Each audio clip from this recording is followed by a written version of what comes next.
Hi, I'm Beck and I'm a property investor. And I'm Daria. I own my own home and I'm curious about investing. We're the hosts of Investors in the Wild. We've heard it all before. Build your wealth, get expert advice, learn about high yield, high growth investments, blah, blah, blah.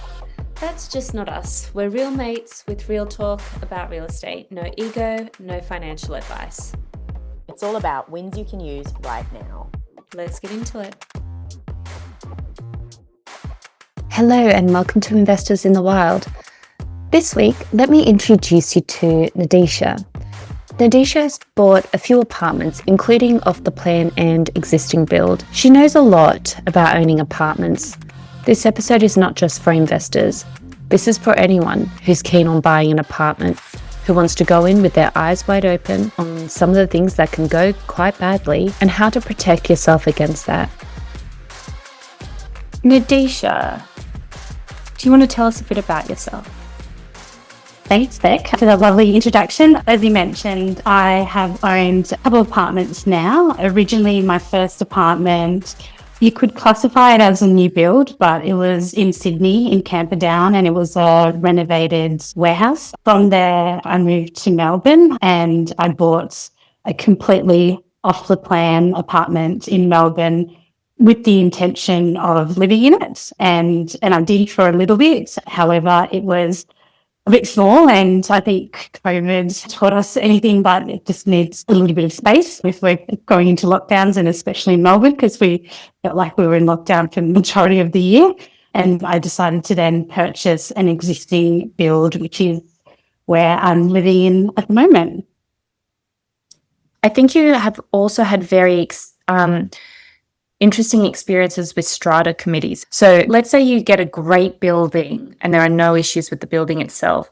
You've also come across issues with the strata committee and the lack of protections for owners there as well. Can you maybe talk through a few examples there? Yeah, I think apartments are very interesting because they have this whole different complexity where you're putting together a bunch of people that are living within close quarters of each other that honestly you may not even want to be friends with or actually know in your day-to-day life. You do get some interesting characters that are living in close proximity, and through that there is that owners corporation. But what I have found is there's a lot of challenges there as well. So my current building, the corporation managers who are managing the property were brought on by another apartment owner who actually owns two apartments in the building, and there was a perception of their buddies together, and they brought this company on to manage the apartment in itself. The build where I am and the area where I am, there is a few older apartments, and the people who live in there have lived here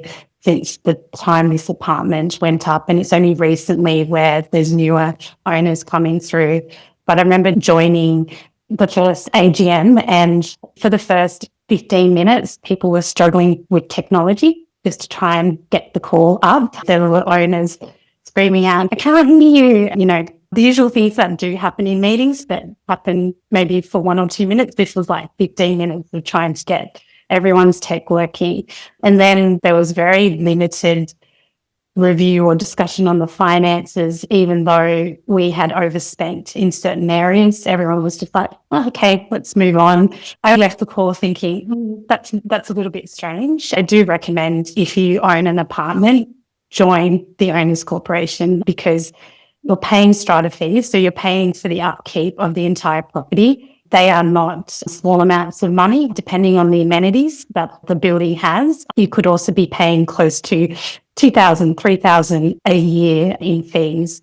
And so I'd highly recommend that you join the community, because essentially what you're doing is giving that money to a group of people that you may not know, you may not trust, to then manage to keep the property. And that is important to the value of your apartment, because you don't want, when you're selling your apartment, for those owners or potential buyers to walk into something that looks old or hasn't been upkept, because that will impact the value of your apartment as well. So I just noticed that there started to be a lot of red flags. We had issues with tenants as well, and noise and things like that. Again, just some of these common issues that you do find in apartments. And there was a very big reluctance to try and deal with those, even though there was multiple owners pulling their hair out. And again, with trades as well. So if we've had an issue in the apartment, just on the outside of my apartment in the building, there's a hole in the wall. We've had about 3 trades to come and fix it. And honestly, I am not a trade. I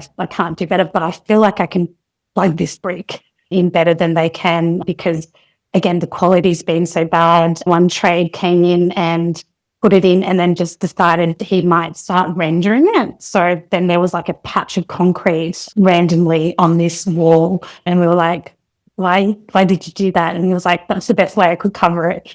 And we were like, okay, no. What? So then he had to come in, take it out. And then I was like, maybe don't go with that guy, go with someone else. The other guy came in and it was honestly like he took concrete with his finger and like the edge. I'm getting heart palpitations, Nadeesha. I can't think of anything worse. Yeah. So we were just, I was like, no. I'd be like, slap him upside the head and go, what are you doing? But I honestly wanted to be like, Darren, take the scaffolding. I will get there and I will do it myself. And the thing was, we were paying them. The contractors would say, the job's done and here's his money. There are a few key risks when buying an apartment, and this is the first one. Unfortunately, sometimes there are contractors hired that don't do the work to the standard that you'd want. Now, in an ideal world, the strata manager is ensuring this doesn't happen. Unfortunately, though, that's not always the case.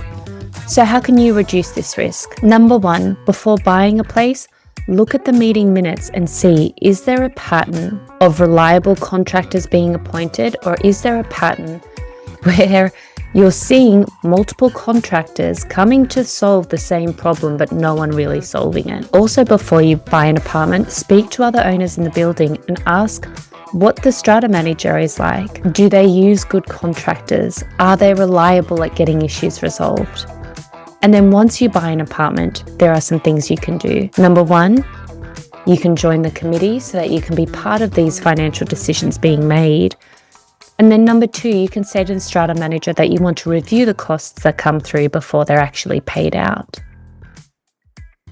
So, and this is like another case against, okay, so we've got for and against apartments, but I can't think of anything more painful also than regularly attending these AGM, these calls with all these people, and then having no control over your space. Like, that's the other thing, because I've always been a homeowner, but the thought of having other people have a say in my property and then me forking out a whole bunch of money for their decisions, it's painful. And the way that you describe this AGM with people talking about the technology and someone going louder reminds me of it's like a town hall meeting in Kentucky or something when something goes wrong in the community.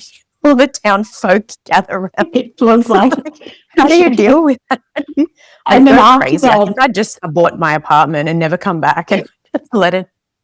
yeah. And then, I mean, after that, Dario, they were like, we're not doing it on Zoom again.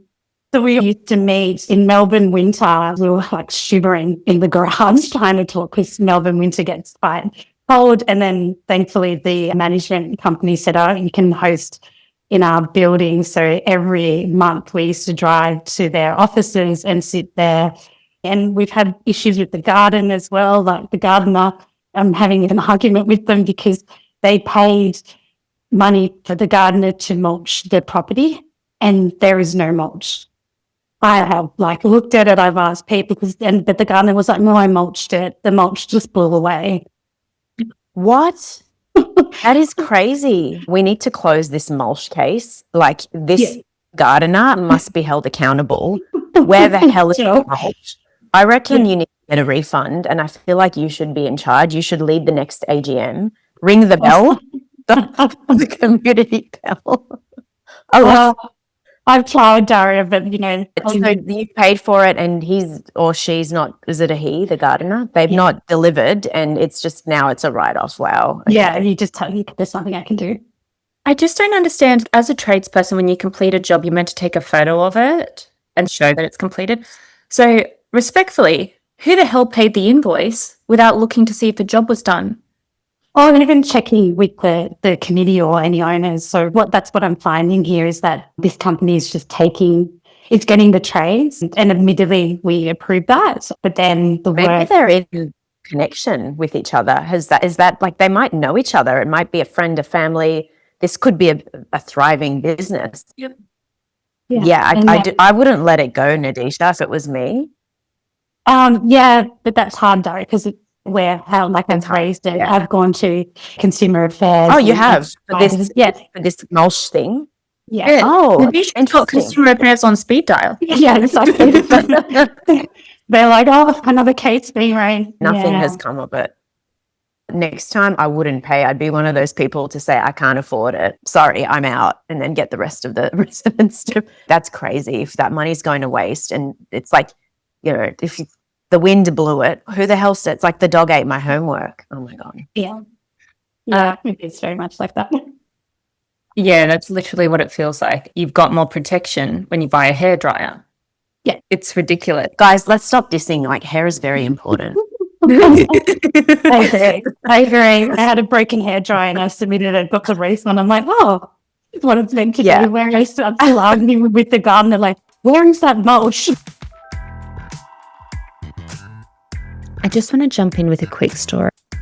I used to own an apartment in Sydney where the chairman wanted a builder friend of his to complete some remediation works on the building. This chairman rallied committee members, rallied other owners to vote for this builder because he was the cheapest option. However, this builder had never done works over the value of $800,000 before, and this job started at $1.6 million. It ended up costing way more than that, but essentially the builder was voted in because he was significantly cheaper than the next quote. But that's because he had no experience. He was doing a job that was literally double the cost of anything he had done before. Imagine what that's like. Not only are you having to pay for a builder who's never done works at this scale, but the builder is literally making changes to your apartment. That apartment was my home. That apartment was the apartment that I thought I was going to grow old in. If you want to hear more about my experience of questionable strata committees, listen to my episode on the $50,000 special levy surprise.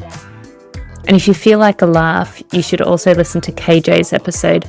She has a good, quirky strata story as well.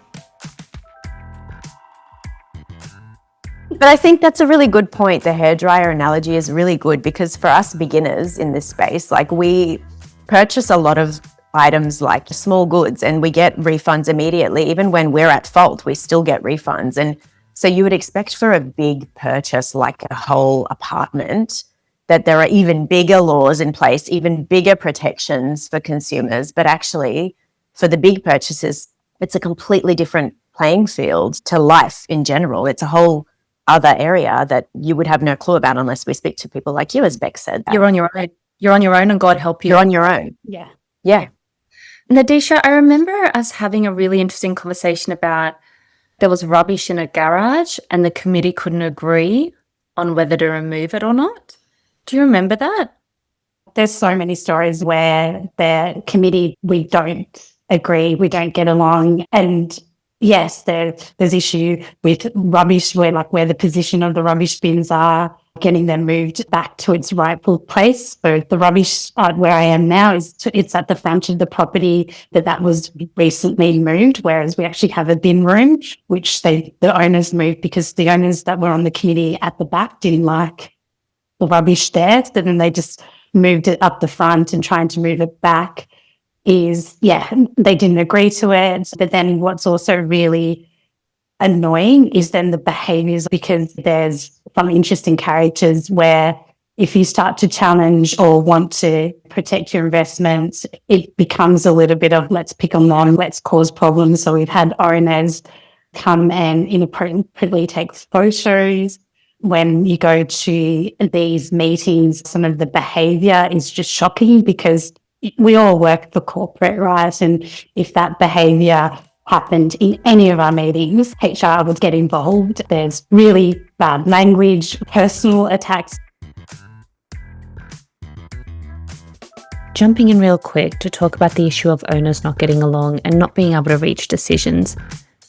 This is something that every single apartment owner will experience. It's just a matter of how extreme it gets, and unfortunately in Nadeesha's case, it's quite extreme. If you're buying an apartment, there are a few things you can do to manage this risk. The first one is, before buying an apartment, again, speak to owners to understand the dynamics between them.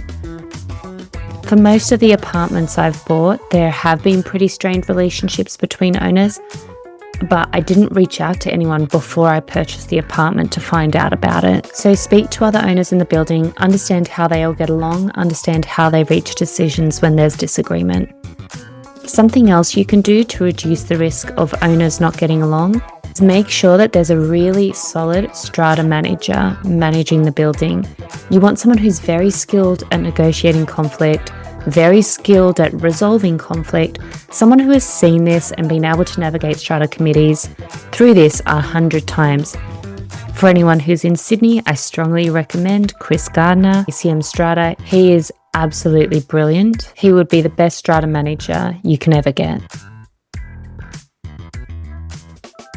And again, there's nothing you can do because we don't have a strong owners corporation that will just be like, let's just calm down. I think they thrive off the fact that as owners, we're not aligned, because a lot of that work, and this is my assumption, then they can get a lot of things underhandedly through because there's that disconnect and we're not aligned as an owners group and as an owners committee. So they're able to go, well, so-and-so approved it, so therefore we've got it through. And that's again with the gardener as well. There's one owner, she's very protective of the garden, so her side looks amazing and I can see mulch there, but I didn't pay to mulch one corner.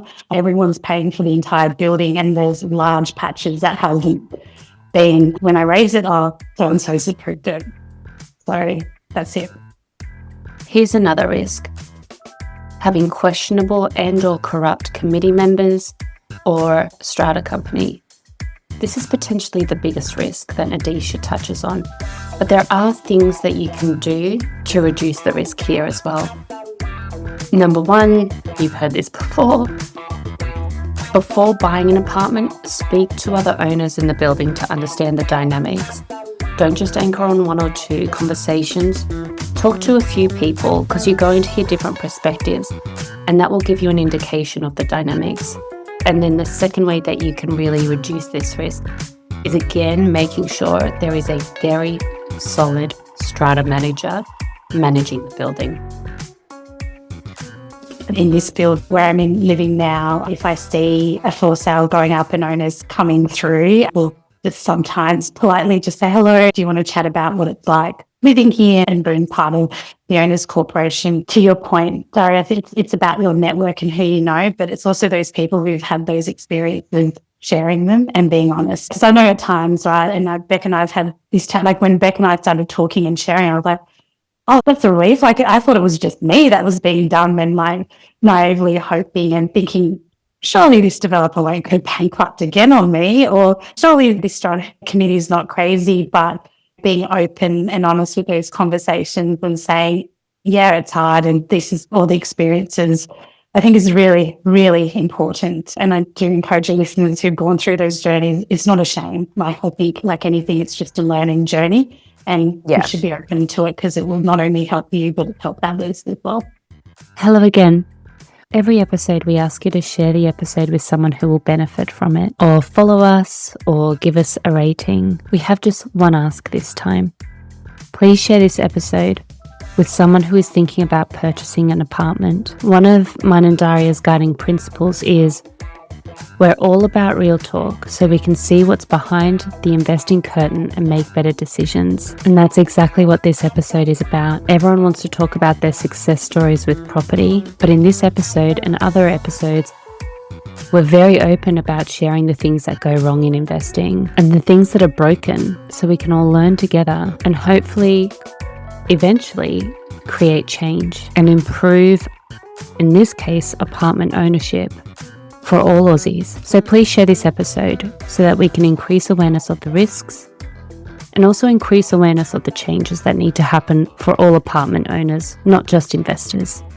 I think if you've been through something like this, I know it's not easy, but you have to talk about it because people don't realize how bad it can be. And Nadeesha, that might be a good segue because I feel like you've taken things a step further where you're not just talking to people about it. You've identified who are the most impactful people for me to talk to. And you've started really being deliberate about targeting politicians, policymakers. Can you take us through that journey? Like, what made you decide to start contacting policymakers and what you do, how that's actually shifted things?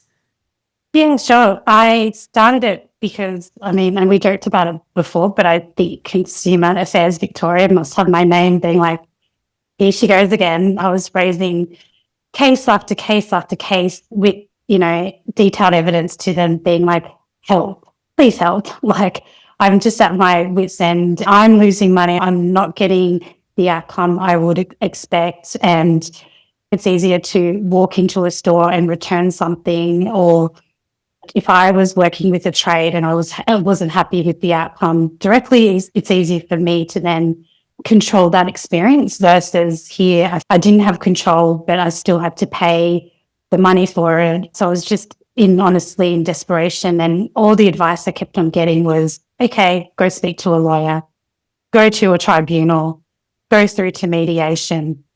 And that is incredibly stressful to do. And again, I have to put money to find a lawyer to represent me, a solicitor that's willing to take it. And when you speak to some of those people, they'll say, you don't have great chances. So you could be paying a lot more to just have the case heard versus you getting the outcome for you. And it just was really frustrating because this is the biggest investment, the biggest purchase I'll ever make in my entire life. And I'm putting so much money towards it. It's my home, or it's my investment property that I've hoped that will help support my future years. And yeah, it was just unfathomable to me to not have any avenue that didn't require me, again, paying more money or seeking legal representation. I was just at my wit's end as to what I could do. And one day during some of the issues that were happening in the United States, I just saw someone post a note that said, email your local representative. It just takes 5 minutes to write that email. If they don't reply, that's okay. You just lost 5 minutes of your time, but just keep on emailing. And I thought, okay, surely that could work in my situation as well. So I spent a weekend figuring out at the federal level, at the state level, who I could speak to, figuring out the local members, because I do vote, but I'm not heavily into politics. So I just needed to figure out who was who. I got the list of names and I drafted up an email and just literally copied and pasted my list of people and just explained my situation, and honestly thought, oh, they're just going to be like delayed or they won't even respond. But I was quite surprised. Like, I got nearly all of the responses. At the federal level, they came back and said, apologies, we appreciate your frustration, but there's nothing we can do. But at the state level, I ended up getting a meeting with back then, the Attorney General. I got to speak to Jacinta Allen's chief of staff, just explain some of the frustrations. What I observed, a lot of these MPs, they live in houses and their experience has been houses, which is very different. Very few had actually lived in an apartment or purchased apartments or understood what it was like. And I thought it was such an eye-opener because when I was explaining to them what I was going through, I never got it, oh, yeah, I understand. They were just shocked, honestly. They were surprised. And when I was explaining to them that I didn't feel like I had an easy avenue to raise the issue, they just thought that there was. And I know the Premier pointed me to Consumer Affairs, but I felt like, okay, at least I've got it on the radar, what's out there. And I was very clear that it wasn't just me. But that's surprising from a few perspectives. Number one, of course, I'd never thought to myself, of course they all just own houses. They've never experienced this. But also surprising, and look, I am guilty of this as well.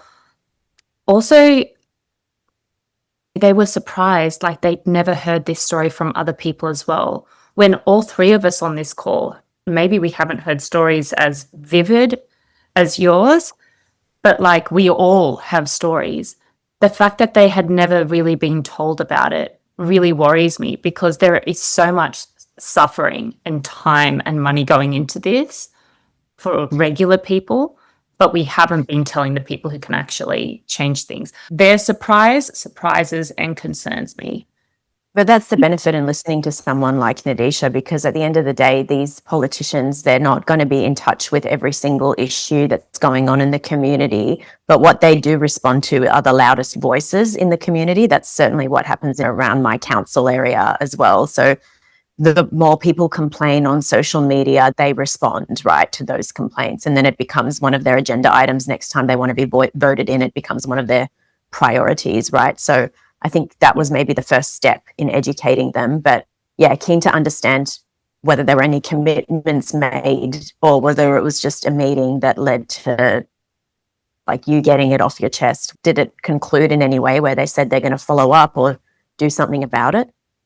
How this progressed, I did have those meetings, and part of it was getting off the chest. It was an education on both sides, because I honestly did walk in to say, is there something out there that I'm not aware as a consumer, as a homeowner, that can provide me with better protection? And there were certain instances where they said, yeah, absolutely, like this law is there for you. You can use that to your benefit. So I would say the education was definitely both ways. But then from there, what's happened in Victoria is that they have launched a review of the Owners Corporation Act. I was surprised and honoured to be invited to put my submissions in against that act and be very detailed and clear where the current act isn't supporting owners as best as possible. And the hope is that there will be revisions to that. I say hope because we're about to enter election year next year in Victoria, so I'm not sure how much of a priority it is for the new government, if there is a new government. I've also was invited to a town hall as well to be part of just raising those concerns within a community of people and to our MP, and just talking through what the experience is, what my experience has been, and again, trying to advocate for a bit of change. And that's what's happened. It hasn't produced tangible results. Not yet, but you're on track. And then we've had a few by-elections, and every time they hand me a pamphlet, I'm like, wait, like I'm not going to read it. Can you tell me what your view is around this, or this is my experience? It's given me confidence, because you both know I'm not the most confident person in speaking out in some of these issues. Like it's not my nature to be very loud and vocal about it, but now just being heard and having those chats has really instilled in me that if I meet a politician or if they're trying to get my vote, the first thing I'll ask, especially at the state level, is what are you going to do for owners and how are you going to resolve some of these issues? Because if you have a good plan, then yeah, absolutely, I'll support it. But if you view that the current laws provide me with enough protection, then you're sadly mistaken. I love that. Go advocate for the new Nadeesha Wangapuli law. Get that ratified. Ding, ding, ding, ding, ring the bell. Anyone who ever wants to buy, what can you do to make it safer for you? I would absolutely encourage everyone to email your local MP or your Premier. I know state by state the laws are quite different. Selfishly, if you're in Victoria and you have experienced some of these, please email. But even if you live elsewhere, just email. Like I said, it's 5 minutes. I think it just took me all in all maybe an hour just to find out who the right people are. And I definitely emailed the wrong people, and they were kind enough to come back and say, sorry, I can't help. But federal MP just pointed me to the local state MP and said, maybe reach out to this person, which I'd already done. But really just email and make sure that they know what's going on, because a lot of the times it's like in a company, right? Sometimes the CEO just doesn't know the day-to-day, but when you do like an employee engagement survey, sometimes they'll be like, oh, I didn't realise that there was that much dissatisfaction. So it's the same for these politicians. They've got so many issues on their plate, and they look at a few things, and it just needs people to say, this is not right, or I don't feel like I'm protected, just so that they're aware. What do you think should be the key protections? What are the things that we should be asking for? How can we all be united and be like, this is what all owners, whether you're an investor or not, these are the 3 protections that all owners should have legally? I would say that there's a huge list from my end, but to distill it down, stronger laws around owners' corporations and owner corporation managers, so the companies that we essentially pay to help manage the building for us, making sure that owners' interests are protected, especially in cases where there is very dodgy behaviour happening, documented dodgy behaviour, and again, not always having to turn to the courts or to tribunals to have them resolved. As part of the submission that I recently did, there was a suggestion of having an independent body that owners could reach out to that could assess these cases and provide advice, because I appreciate sometimes it may just be a conflict of personalities, or you just may not like that person. And those cases, they probably could be easily resolved just with the body being like, this is the right outcome. But where there is evidence, there should just be an independent body that you could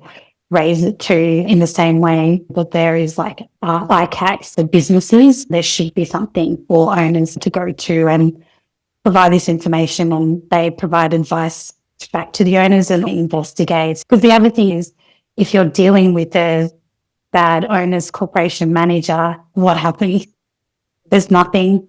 Can you have the authority to remove their license so that they can't operate, especially in those big cases where owners have lost a large amount of money or there is corrupt behaviour? There should be better recourse to that, or even if it's just this independent body being able to issue warnings, I think that would go a long way to getting people being like, I can't get away with some of this stuff. Well, we've got unions to protect employees and corporations. You almost need a union for homeowners. Yeah, exactly right.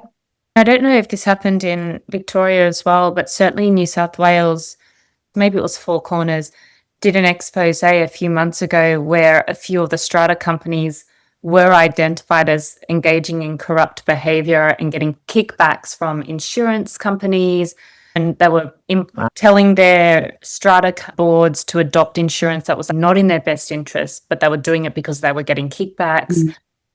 It's fraud, and there's no protection at the moment for owners. Yeah, 100% agree. I actually used that example in some of my emails to the MP to say it is based in New South Wales, but I can definitely advocate that the same behaviour is happening in Victoria, and we need to be protecting owners, because this is our money, hard-earned money. It's everyone's hard-earned money that they're putting out there, wanting to make their home a better place, wanting to grow their wealth. And unfortunately, there just seems to be very little protection for that, but a lot of protection for people on the other side of that journey. Totally. I've got quite a few gold nuggets out of this conversation. I want to go through them, and I'd love to hear if there is one that you feel the strongest about, or if there's anything I missed as well. So gold nuggets, i.e. the key learnings from this conversation. Number one, join the Owners Corp. We've got this phrase that comes out every other episode: no one cares about your money as much as you do.